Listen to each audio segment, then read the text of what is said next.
Hi friends, இன்றைக்கி வெண்டைக்காய் வச்சு ஒரு சப்பாத்திக்கு சைட் டிஷ் பண்ணுறது பார்க்கலாம். இந்த மாதிரி வெண்டைக்காவை துண்டு துண்டாக கட் பண்ணிவிட்டு அதில் உப்பு, மஞ்சள் பொடி, மிளகாய் பொடி எல்லாத்தையும் கலந்து பெசரி வச்சுட்டு ஒரு 2 மினிட்ஸ் ஊற விட்டுட்டு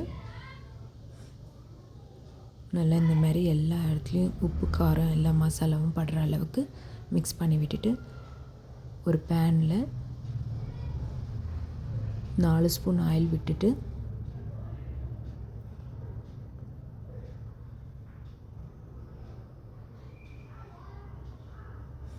ஆயில் சூடானோடனே நம்ம வெண்டைக்காய் மசாலா பண்ணி வச்சுருக்கோம் இல்லையா, அதை அதுக்குள்ளே சேர்த்துக்கிட்டு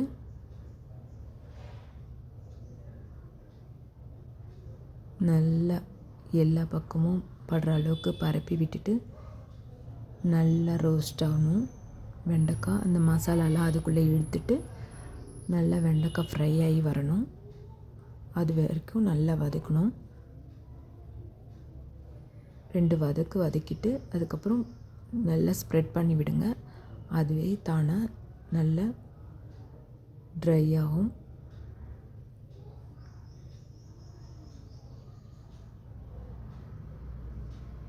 இந்த மாதிரி ட்ரை ஆகி வந்தோடனே நம்ம தனியாக எடுத்து வச்சுக்கணும்.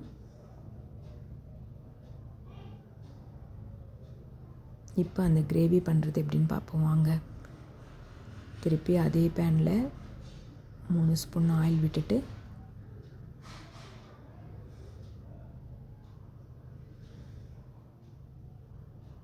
கடுகு 1 ஸ்பூன்,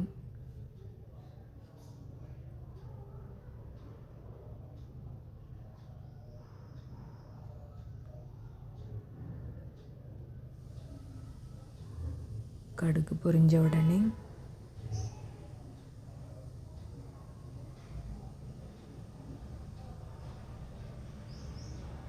கருவேப்பிலை போட்டு பொரிய விடுங்க.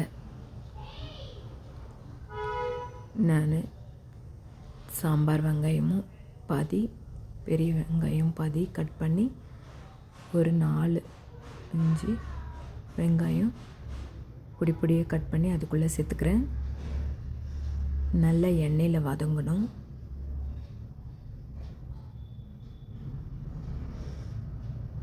அது கூடவே 2 ஸ்பூன் ஜிஞ்சர் கார்லிக் பேஸ்ட்டு அதுக்குள்ளே சேர்த்துக்கிறேன். 1 ஸ்பூன் அளவுக்கு மஞ்சள் பொடி உள்ளே சேர்த்துக்கிறேன். எல்லாம் ஒன்று சேர வதக்கி கைப்பிடி அளவு கல்லுப்பு சேர்த்துட்டு அது கூடவே 2 மீடியம் சைஸ் டொமேட்டோவை கட் பண்ணி உள்ளே சேர்த்துக்கிறேன். வதக்கிட்டோன்னே 1 ஸ்பூன் அளவுக்கு கரம் மசாலா பவுடரை அதுக்குள்ளே ஆட் பண்ணிக்கிட்டு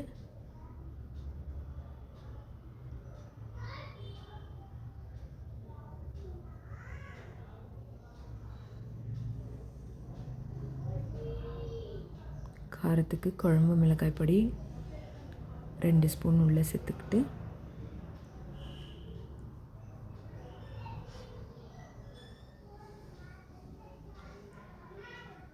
அரை கப் அளவுக்கு தயிரையும் உள்ளே சேர்த்துட்டு நல்லா வதக்கிட்டு நம்ம ஃப்ரை பண்ணி வச்சுருந்த வெண்டைக்காயும் அதுக்குள்ளே சேர்த்துக்கிறோம். அதுக்குள்ளே சேர்த்துட்டு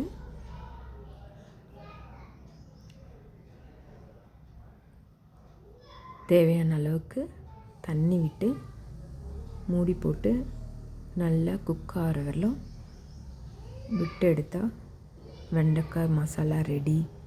சப்பாத்திக்கு சைட் டிஷ்ஷஸ் சூப்பர்.